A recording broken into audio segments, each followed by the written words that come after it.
Shalom Bapak Ibu Saudara yang diberkati Tuhan. Berjumpa kembali dalam renungan firman Tuhan hari Rabu 4 Februari 2026. Ayat firman Tuhan hari ini di dalam Injil Yohanes pasal 15 ayat yang kelima. Namun sebelum kita membaca dan merenungkannya, mari kita berdoa. Bapa kami yang di sorga, terpujilah namamu ya Allah sumber hidup kami.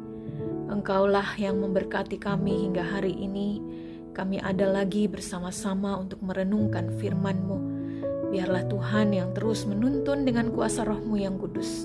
Setiap firman yang kami dengar, kami baca, kami boleh mengerti dan kami lakukan dalam kehidupan kami, sehingga hidup kami senantiasa bertumbuh dan berbuah, berkenan kepadamu ya Bapa. Terima kasih Tuhan, di dalam nama Tuhan Yesus kami berdoa. Amin. Ayat firman Tuhan hari ini sekali lagi di dalam Injil Yohanes pasal 15 ayat yang kelima yang berkata demikian. Akulah pokok anggur dan kamulah ranting-rantingnya. Barang siapa tinggal di dalam aku dan aku di dalam dia, ia berbuah banyak, sebab di luar aku kamu tidak dapat berbuat apa-apa. Bapak Ibu Saudara yang diberkati Tuhan, seorang pria kaya menikah dengan wanita dari keluarga sederhana. Namun kekayaan menyilaukan mata suaminya, sehingga ketika ada masalah di dalam rumah tangga mereka, sang suami sering merendahkan istrinya dan berkata, "Kalau bukan karena saya, kamu bukan siapa-siapa." Tentu kesombongan seperti ini sangat menyakitkan bagi sang istri. Ketika Yesus berkata, "Di luar aku, kamu tidak dapat berbuat apa-apa." Tentunya ini bukan sebuah kesombongan, atau Tuhan sedang merendahkan kita sebagai manusia berdosa. Tetapi perkataan Tuhan Yesus ini hendak mengingatkan kita bahwa sumber hidup kita adalah Dia, Tuhan.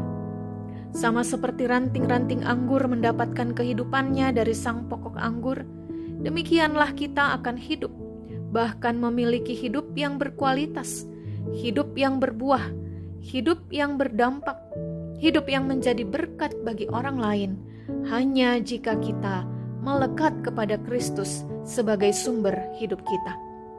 Jika sebagai ranting kita tidak melekat kepada Kristus yang adalah pokok anggur, hidup kita sebagai orang percaya tidak benar-benar melekat atau tinggal di dalam Tuhan, maka kita tidak akan berbuah. Hidup kita sia-sia, hidup kita tidak berguna, tidak berkualitas. Dan firman Tuhan katakan, orang yang hidupnya seperti ranting yang tidak berbuah akan dibuang, dicampakkan ke dalam api, lalu dibakar. Pertanyaan perenungannya adalah, apakah kita adalah orang-orang percaya yang sungguh melekat kepada Kristus, sehingga hidup kekristenan kita sungguh-sungguh bertumbuh dan berbuah? Kristus adalah sumber hidup kita.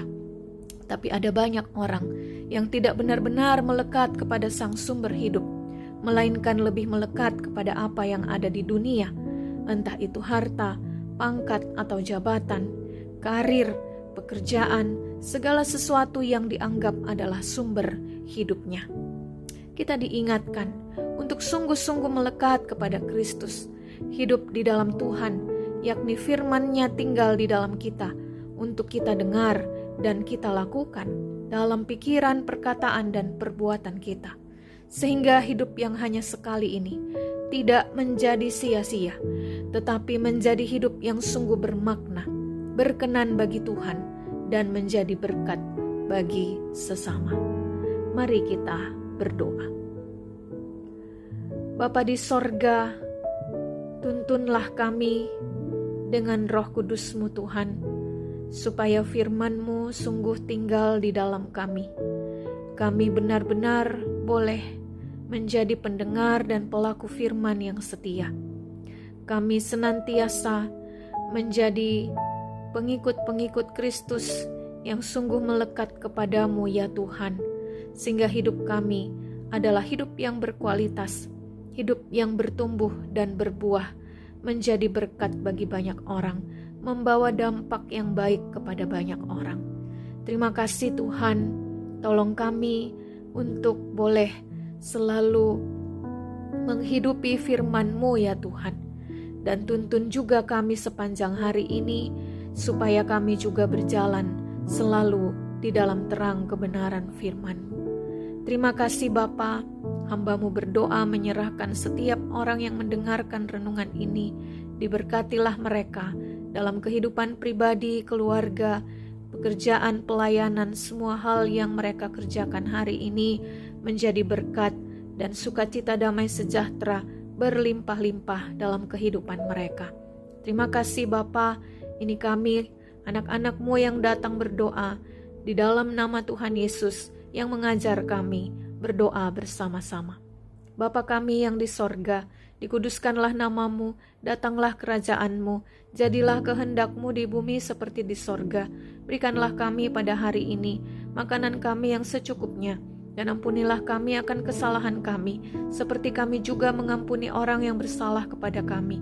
Dan janganlah membawa kami ke dalam pencobaan, tetapi lepaskanlah kami daripada yang jahat, karena Engkaulah yang mempunyai kerajaan, dan kuasa, dan kemuliaan, sampai selama-lamanya. Amin.